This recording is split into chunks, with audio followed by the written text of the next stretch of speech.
అందరి ప్రాణాలు యమధర్మరాజు గారు తీస్తారు. యమధర్మరాజు గారి పేరు చెప్తే అందరూ భయపడతారు. కానీ మార్కండేయుడు శివలింగాన్ని కౌగలించుకొని నన్ను ఇప్పుడు నువ్వేం చేస్తావు అని అనలేదు. ఆయన ఓ మాట అన్నాడు, చంద్రశేఖరమాశ్రయే మమ కింకరిష్యతి వయ్యమహ అన్నాడు. నేను పరమశివుణ్ణి పట్టుకుని ఉండగా ఓ యముడా నువ్వేం చేస్తావురా అన్నాడు. ఆయనకి కోపం వచ్చింది. అంటే నువ్వు శివలింగాన్ని కౌగిలించుకుని ఉంటే నేనేం చేయలేను అనుకుంటున్నావా అని పాశం వేశాడు. మరి శివలింగాన్ని గట్టిగా కౌగిలించుకున్నప్పుడు ఆ పాశం శివలింగానికి కూడా పడింది.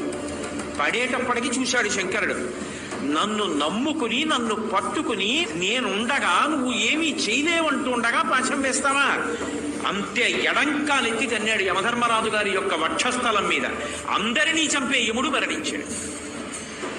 ఆ మరణించినప్పుడు దేవతలందరూ వచ్చి స్తోత్రం చేస్తే మళ్ళీ బ్రతికించాడు యమధర్మరాజుని. నా భక్తుల జోలికి